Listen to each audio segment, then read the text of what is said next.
Hello and welcome to Cloud Speed by Deloitte.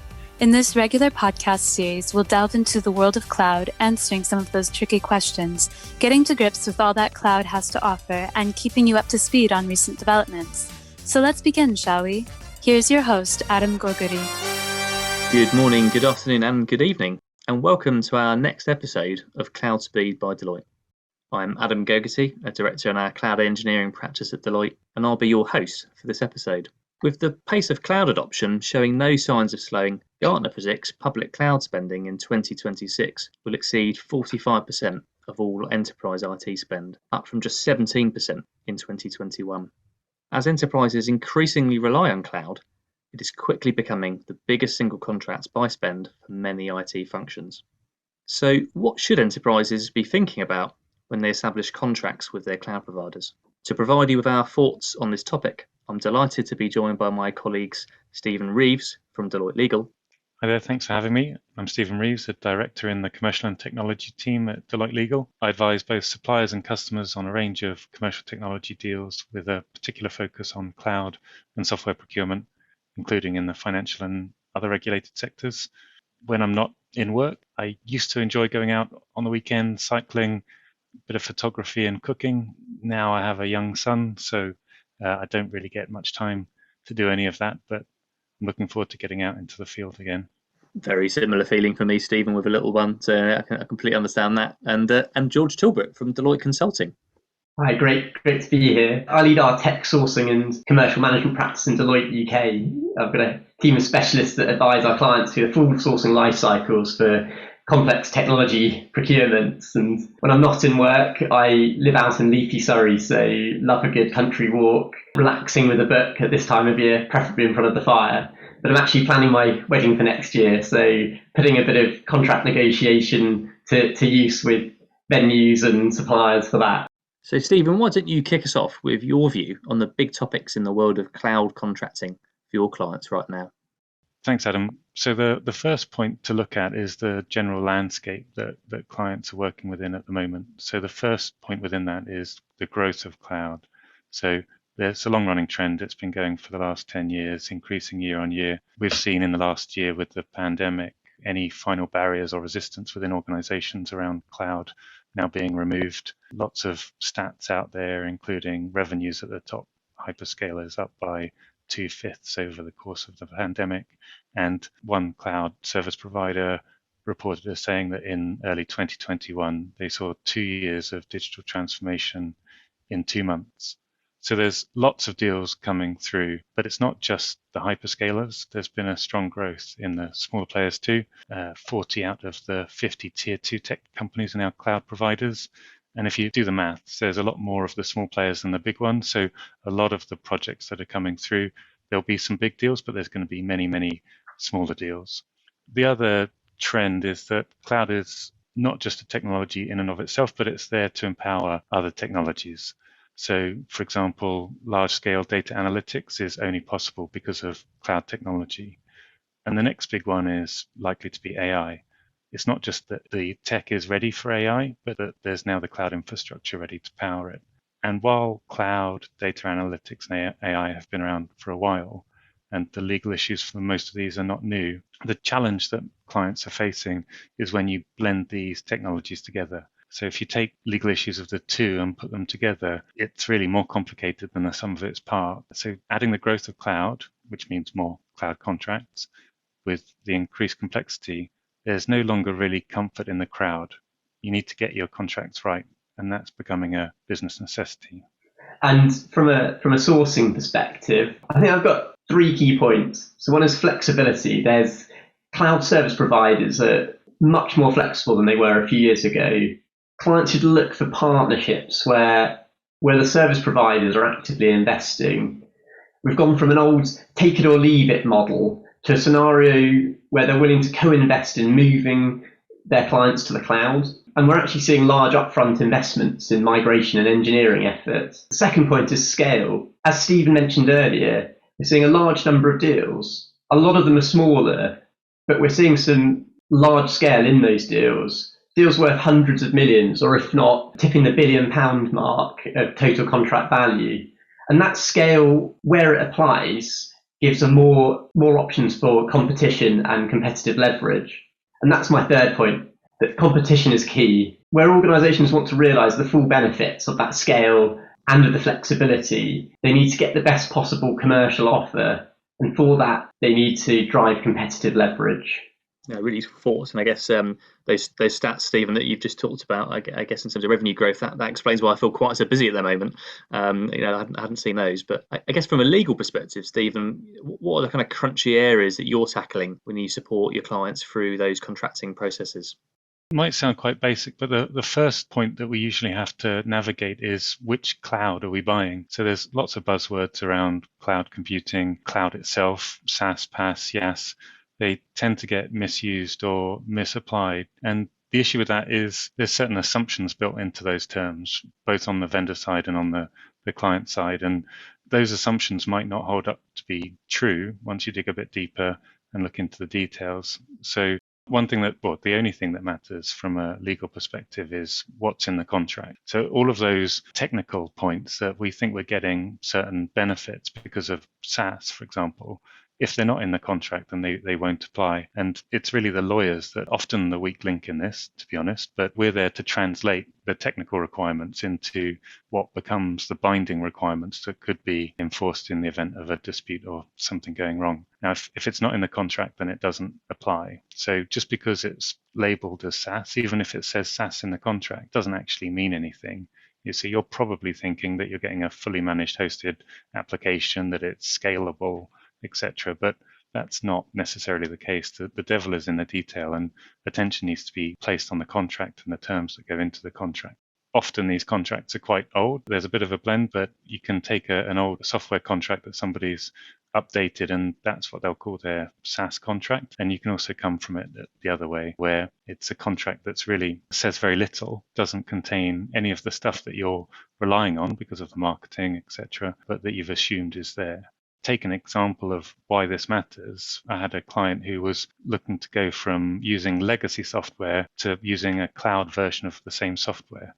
The rationale for that was that they didn't want the time and effort and spend related to maintaining the environment and configuring, updating, managing the application, but they still wanted the same functionality. So the vendor put together a SaaS package, which they were happy to sell for a premium. But when we got into the deal, it turned out that this was just the legacy software thrown onto an AWS instance, and actually all of the updates and management was still going to be needed to be done by the client. And you can imagine the faces around the table on the client side when that was the SaaS offering. And so the sooner you figure that out in the deal, the better, because you don't want to be finding that out at 5 to midnight.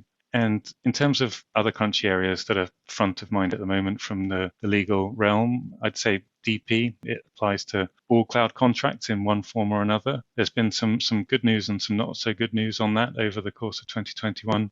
The good news in relation to data protection is that in June 2021, the UK was granted adequacy so that data transfers can continue to flow between the UK and the EEA. However, there's been some mixed news elsewhere. So the picture's becoming a lot more complicated. There's some impending deadlines in relation to model clauses used in relation to transfer of data. New contracts entered into today can't use the old EU standard clauses. And at some point next year, the ones that are currently in place for old contracts will cease to be valid. So people need to start thinking about getting those updated. Plus, where you used to combine UK and EU compliance, now you have to think about those two things separately for where you've got data coming from those two different jurisdictions. Frankly, the UK regime doesn't quite match the EU regime, so there's a little bit of translation that needs to be done. On top of that, there's been difficult news in relation to transfers to the US, and that's making everybody's life a little bit more difficult. It's no longer a case of just signing the contract and the standard contractual clauses. Now you have to actually put in additional controls and assessments, supplementary contracts, technical and organizational measures, depending on the nature of the transfer. So the basic elements of cloud, the transfer of data over different computers and usually over different jurisdictions, is becoming a little bit more difficult and requires a bit more paperwork than it used to. And then in addition to that, in the financial regulated sector, there's been quite a lot of movement over the last couple of years, and there's some other deadlines coming up in 2022. I know that you went into those on the last episode, so I won't go into those now. In terms of general legal areas to consider when you're going through deals, these come up in every deal, regardless of the flavor of cloud that we're buying, but it's always worth keeping front of mind. So one is the licensing and fee model. Question that we always have to answer is it clear and does it work for cloud? One of the reasons for this is a recent case, SAP v Diageo. Diageo took some legacy software and put it into the cloud, and the license didn't permit that. It doesn't really work when you've got licensing based on servers and CPUs and that sort of thing. And they found out the hard way, £54 million later, that you can't just take software and put it into the cloud. You need to make sure that it works. And on top of that, just a sense check. Does the actual license work for your proposed usage? If you're using it for affiliates, does it permit that? If there's a joint venture in the group, is that included? All of these things need to be thought through and generally won't be covered by default in the vendor terms. In addition to what we mentioned, there's a sort of growing trend around the world of regulation in relation to cloud, not directly, but things like data protection, data residency requirements, financial regulations. The bigger players tend to do a good job of getting the minimum compliance requirements in there. But as part of the regulatory regimes, then individual firms will need to take their own views on whether that is sufficient for their purposes. And then the last thing I'd say is it's not really a legal point at all, and George probably has some opinions on these, but as part of the legal involvement, a key aspect of that is protecting the investment. So cloud is no longer the model that it used to be at the start, where it's sort of low cost, easy to set up, easy to scratch and move on. That's some of the assumptions that still go into a lot of the at least on the vendor side, in terms of the way that the contracts are structured. They assume that it's easy to set up and easy to walk away. But anybody that's done a large, complicated cloud deal knows that if you're spending millions of dollars to set something up and taking often months or years to do it, then it's probably not fair to say that you could just walk away easily or find an alternative if it doesn't work. So all of that needs to be baked into the sort of key commercial and legal terms within the contract. And that usually comes up in termination, renewal rights, price increase restrictions, and things that may cause vendor lock-in, which would include exit, assistance, data, IP, that sort of thing. Brilliant. I think that £54 million figure is going to stick in my head there, Steve. And I guess, and how about from a sourcing perspective, George? What's important to your clients right now? A lot of considerations, but the three that I'd highlight would be, number one, the sourcing model. What actually is your sourcing mix and your vendor mix? When our clients look to move to implement a resilient operating model, we're seeing a mix of operating model considerations where the clients consider primary and backup providers. In financial services, for example, regulation forces organisations to plan very carefully around exits of their outsourcing contracts. And that's not just a case of contracting for the providers to create exit plans for you, but actually what are your internal operational resilient plans and how would you enact them? Another is kind of the question of, is cloud the new outsourcing? And we're certainly seeing a number of large-scale cloud-only deals in the market in a way that we didn't a few years ago. However, there's a mix of models adopted, with some of our clients managing themselves and others paying integrators to manage their cloud as part of the managed service, alongside other on-prem infrastructure. And in my mind, cloud hasn't replaced wider outsourcing. It's disrupted the models used for procuring and managing technology services across the estate. And actually, that brings us on to my third point, where the cloud model is actually forcing more flexibility in the on-prem market. A few years ago, regular managed services contracts allow flexibility, but really they collared their revenue commitments down to 70 or 80% of the baseline commitment. We've seen the first few broader hosting deals where commercial models flex down to actually volumes of zero. And this is definitely an indirect impact of the cloud models that we're seeing in the market. Definitely, and I know that you and I have worked on a couple of those, George. I guess I've seen where those managed providers are having to manage cloud on behalf of their clients. That also gives them a bit more flexibility as well, right? But I guess, Stephen, as those cloud contracts are getting larger, are you actually seeing a change in, I guess, the hyperscalers' approach to the contracting process? Yeah, I think it's just a sign to show that the market's maturing slightly in relation to cloud. So just stepping back slightly, there's not actually much law or regulation that governs cloud. other than the data protection and FinReg points that we discussed earlier. But it's really just general contract law, which in the UK certainly is quite permissive, leaves it to the parties to negotiate a deal that protects their own interests. And there's been a distinct lack of case law or disputes in relation to cloud over the last 5-10 years. And the reason for that is the contracts are pretty poor. So customers have not got a good deal in the past. So there's not much to litigate if it all goes wrong. And we know that some cloud deals have certainly gone wrong in the past. But that shows where the market is, that the cloud terms are not great. But it's definitely maturing. It's not quite a buyer's market yet, but the suppliers are moving towards the middle and being more flexible in their approach. Part of the problem here, though, is that people have assumed in the past that they can't assume X with Y supplier, that this is just take it or leave it standard terms. And there's certainly an element of that. And with the bigger providers, that's true for the most part. But it's not true in all cases and for all terms. So there might only be limited changes possible, but this is across the market, not just with the largest hyperscalers. There's always the commercial imperative, right? So they will always come to the table if the numbers are big enough. And also in relation to compliance with law or regulation, they're generally quite good at ticking the boxes. So even where the deal size isn't that big, if it's a compliance point and it's required by law, then they'll generally engage on that. As an example of where they will help you with your compliance, the large hyperscalers generally have these standard addendums that if you're in a regulated sector, you can ask for it and they'll provide it. It covers the bare minimum necessary to tick the legal boxes for legal compliance with outsourcing regulations generally. There's a little bit of lack of clarity for service integrators and middlemen in terms of whether or not they'll apply, and each use of these and each customer benefiting from them will need to consider whether or not they actually cover them, because certainly it's not true in all cases. But that gets you a long way there so that regulated customers can use their services without having to negotiate on a case-by-case basis. And to take another example of something that's been left on the table in the past, we were in negotiations with a large cloud platform provider. They didn't have an IP indemnity in their contract, their standard terms. Now, this is bog standard for anybody that's ever done any technology contract. There's always an IP indemnity. It's never controversial. It's just sort of a given. But there wasn't one, and we asked for it, and they gave it immediately. So we asked them, why don't you just put it in your standard terms? And they said 75% of their customers don't ask. Now, that's just mind-blowing to a lawyer that does technology deals, that there are 75% of their customers that wouldn't even look. I mean, that implies that there's nobody reviewing these, I suppose, or if they are, they're potentially not sort of as savvy as necessary for technology contracting. But these are low-hanging fruit that if you know where to look and you know what to ask for, there's definitely some potential movement.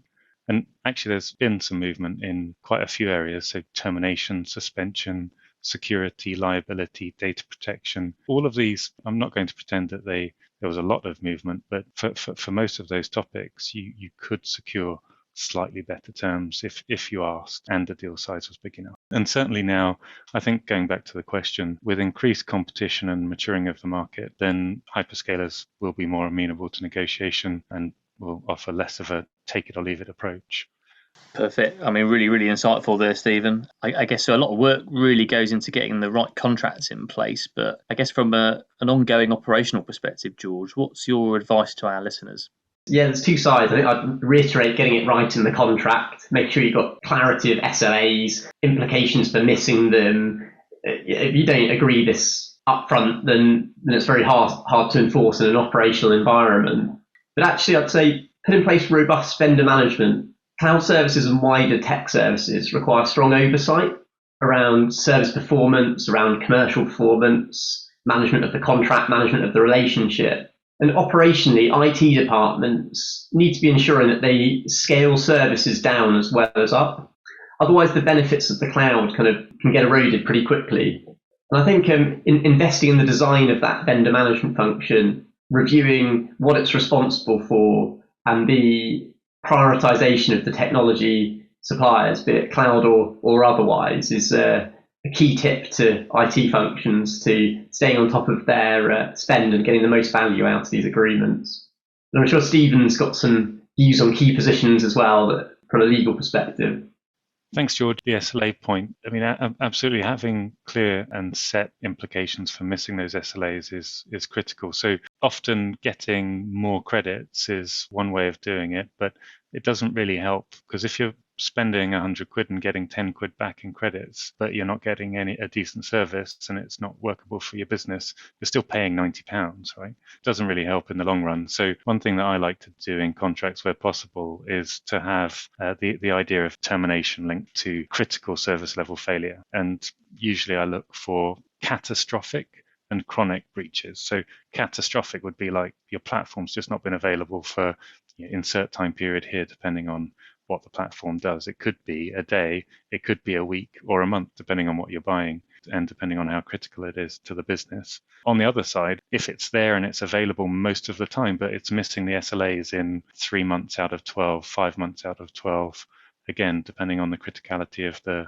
platform, then should we be locked into a long-term deal where they can't meet their SLAs over the long run? So I usually try to get express remedies for termination in relation to those catastrophic and chronic breaches. And then more generally, I mean, it's always slightly upsetting as a lawyer to spend all that time figuring out which cloud it is, getting on all the legal protections, making sure it works, navigating the complexity, and then it just gets stuck in the drawer. So I understand why that happens. I mean, contracts aren't particularly understandable by non-lawyers, but there is a reason for that. So I've sometimes get asked, often by business representatives on the other side of a negotiation, if I could just say the same thing but more simply. I mean, obviously it needs to make sense, but we're not drafting it for business executives or for the people around the table. Contracts are drafted so that a judge would understand it. And that judge isn't sitting in the room. They're not around the table. They haven't read all of the marketing materials that have been provided, and they don't have any of the business context. So it has to be absolutely crystal clear to an objective, independent third party who ultimately will be reading that and interpreting it in the event of a dispute. But that doesn't mean you can't have the best of both worlds. So you have your crystal clear contract that perhaps goes into a drawer. But on top of that, I would encourage people to get their lawyers and their procurement teams to create a human readable contract. So an operations manual that pulls out all of the key mechanisms within the contract and says it in a way that's a bit more business friendly, in a way that a judge never has to see it. So it doesn't matter if it's completely objective and understandable to a third party, but in a way that works for the business. So if it's related to scaling up and scaling down infrastructure in order to minimize excess spend, then that can be written on a business-specific operations manual that explains how that works and explains to the relevant people how they need to go about doing that. And another reason not to leave it in the drawer is if you never refer to that contract, or if you don't have an operations manual to help you navigate it, then you're potentially leaving money on the table. So service credits, for example, you might have to claim them, but nobody's doing it because they're not reading the contract or reviewing those provisions. And you're also jeopardizing the validity of future amendments or changes.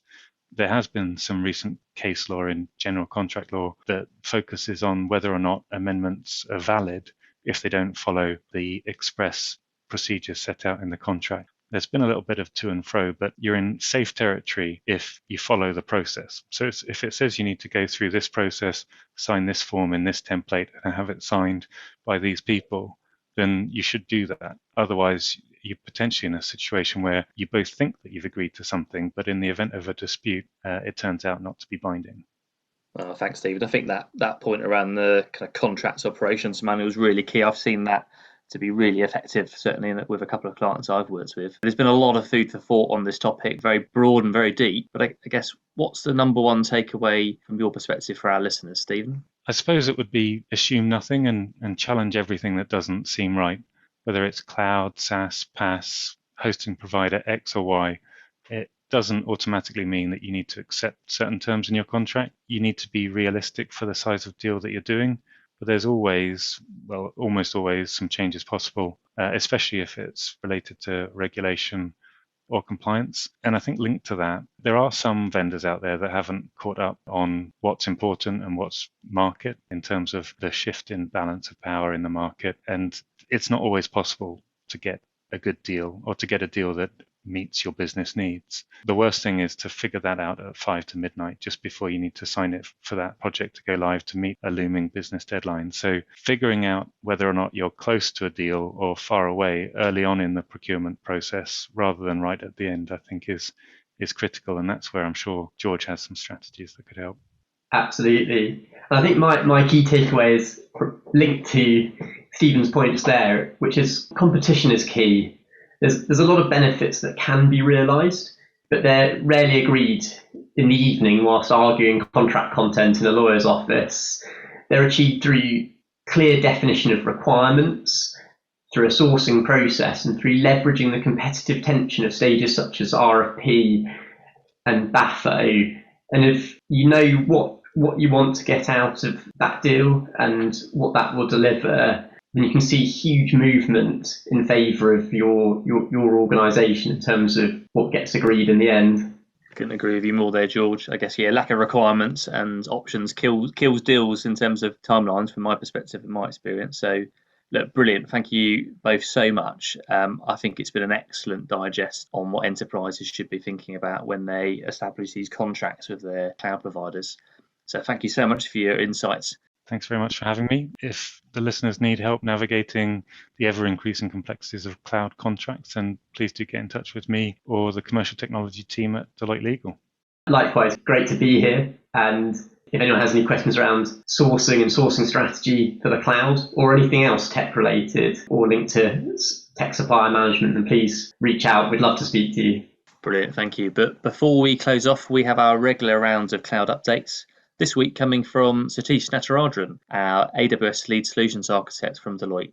Over to you, Satish. Thank you, Adam, and hello to our listeners. This week, we'll be bringing cloud updates from Amazon Web Services. Building on my previous Cloud Speed update in episode 15 around AWS's compliance offering, this week I wanted to go deeper into AWS's System and Organization Controls reports, widely known as SOC reports. Cloud providers, including Amazon Web Services, provide a number of security attestations and certifications that clients are able to take advantage of. One of the attestations provided by AWS is SOC 1, 2, and 3 reports. Amazon SOC reports are independent third-party examination reports that demonstrate how AWS achieves key compliance controls and objectives. The purpose of these reports is to help you and your auditors understand the AWS controls established to support operations and compliance. AWS issues SOC 1, 2, 3 reports twice a year, covering 6-month periods. And AWS SOC reports apply to a wide range of AWS services. SOC 1 provides a description of the AWS control environment and external audit of AWS-defined controls and objectives. SOC 2 provides a description of the AWS control environment and external audit of AWS controls that meet the American Institute of Certified Public Accountants Trust, services around security, ability, confidentiality, and privacy principles and criteria. And finally, SOC 3, which is a public-facing report demonstrating AWS has met the American Institute of Certified Public Accountants Trust services, security, availability, and confidentiality principles and criteria. SOC 2 is an auditing procedure that ensures a company's data is securely managed, protecting the interests of the organization and privacy of clients. Companies building applications and infrastructure in AWS can leverage Amazon's SOC 2 report as security validation for their cloud service provider and can work independently to achieve SOC 2 certification for their organization. A point to note here is that although AWS provides a SOC 2 report to cloud customers, it is important to note that this report does not automatically make your organization SOC 2 compliant or SOC 2 certified. For your organization to become SOC 2 compliant, your team must go through an independent SOC 2 audit and receive your own SOC 2 report. Your teams must have a security program that addresses all necessary controls under the SOC 2 Trust Services criteria. A SOC 2 report should address all applicable SOC 2 criteria as they relate to your organization, independent of AWS. And this is where you can leverage AWS Audit Manager to support your audit preparation. AWS Audit Manager provides a pre-built framework that structures and automates assessments based on AWS best practices. This framework includes a pre-built collection of controls with descriptions and testing procedures. You can also customize this framework and its controls to support internal audits with unique requirements. And that's all the cloud updates for this episode. If you're interested in similar topics, why not read some of my blogs on LinkedIn? Follow me on LinkedIn at Satish Natarajan. Back to you, Adam. Thank you, Satish. Sadly, listeners, that brings us to the end of today's episode. We hope you've enjoyed listening. If you have, please do share it. Feel free to connect with me on LinkedIn at Adam Gogarty and check out our website at deloitte.co.uk/cloud. In the meantime, I'm Adam Gogarty and you've been listening to Cloud Speed by Deloitte. Thanks for tuning in.